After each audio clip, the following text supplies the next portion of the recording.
Doubt was her greatest gift. That seed sown in her child's mind, sown deep, took root, and like a vine through a hovel crept, and became in me so great that I could neither stand nor fall without it. That insidious weed quietly took hold, and crept, creeping, choking, driving me to seek it out, like a thrall to its master. And even in seeking to strike it down, my every movement manifest its lies until I found it in every single thing, in every moment of every day. It was doubt too, that bore me him. Out of doubt, out of an all-encompassing sea of doubt, he emerged like a light in the dark. An idea only, an apparition of hope, a figment of my imagination blooming in the twilight of my mind. Faint at first, a matchlight in the suffocating gloom, then faint but certain, just sitting there, watching, waiting.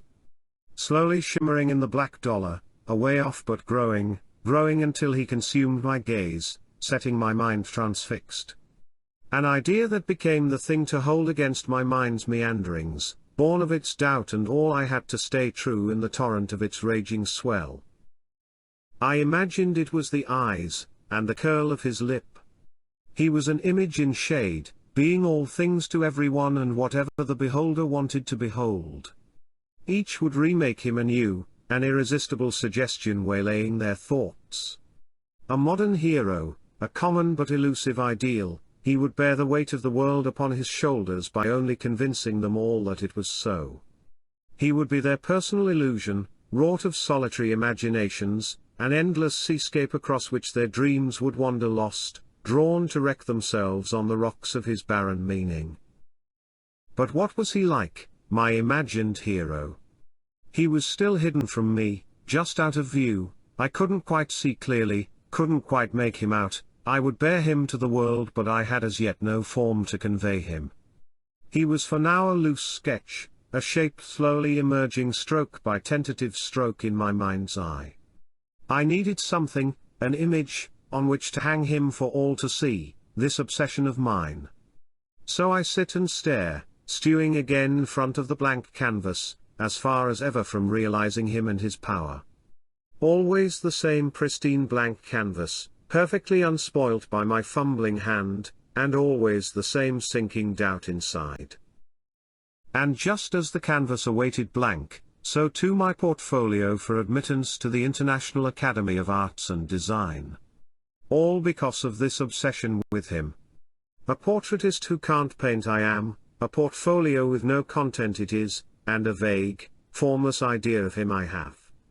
And as I sit here so follows the inevitable hard and certain snap of the letterbox. The cold, hard snap of steel on steel. The harsh snap of finality.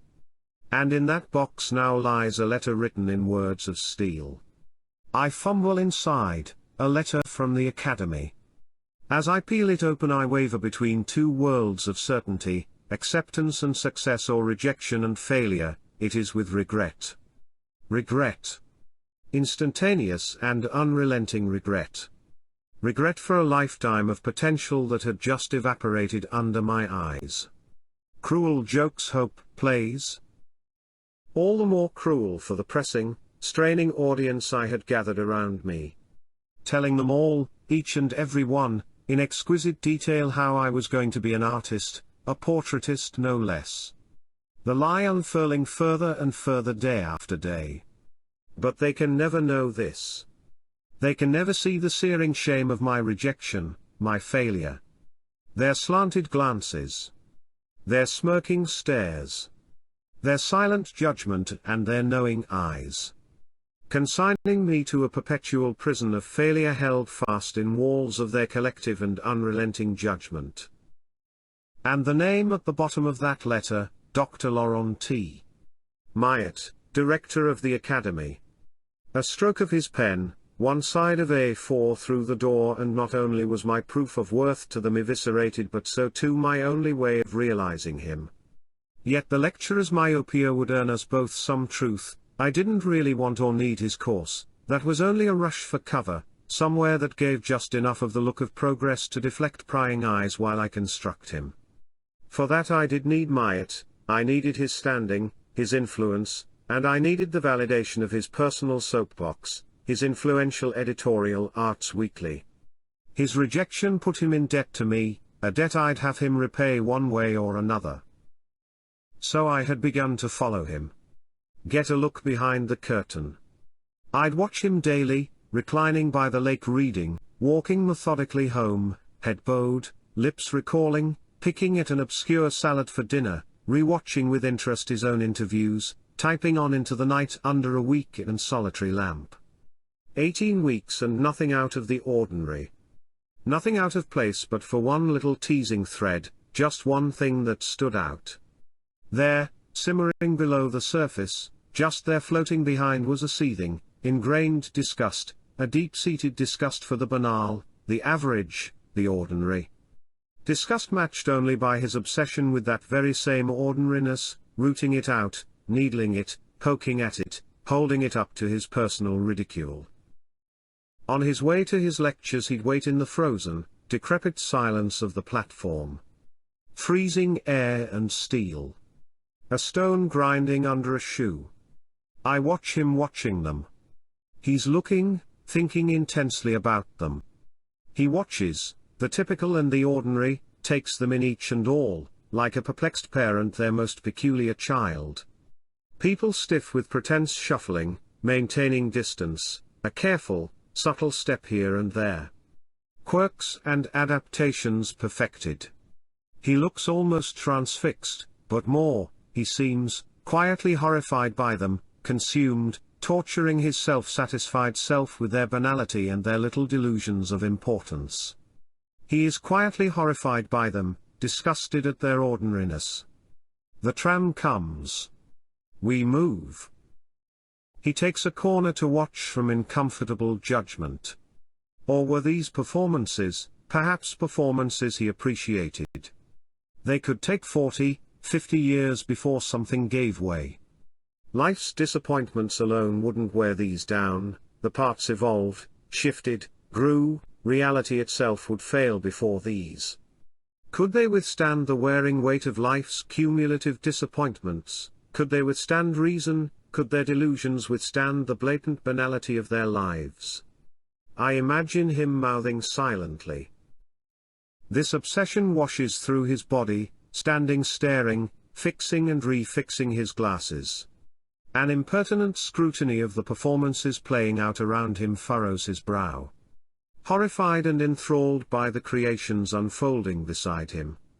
Even through his disgust he must see that this was creation, that this was art, dedication to an image, an imagined self. The sacrifice of their only life for something no one else might appreciate or even notice. A life dedicated to a performance, dedicated to creating, honing, perfecting a figment of their solitary imagination. This was high art. To carefully curate the markers of a modern life, to lift a glimpse, to see, maybe even one day bask in, the warm glow of admiration. He was consumed. These roles unfolding exercised him deeply. Not so much professionally as personally, him savoring his superiority and privately lambasting their limitation. And through this he was bound to them, these ordinary fractured people, bound to them as he tormented himself with their ways. And that was it, that was the hook with which to catch him. He needed these people. He needed them to define himself. They gave him feeling and form. Without their faults and the spite they drew out in him, he was shapeless and ultimately unknown to himself or any other. They helped him find the edges of himself. But his horror at their ordinariness pointed to a void, a great lack right at the center of him.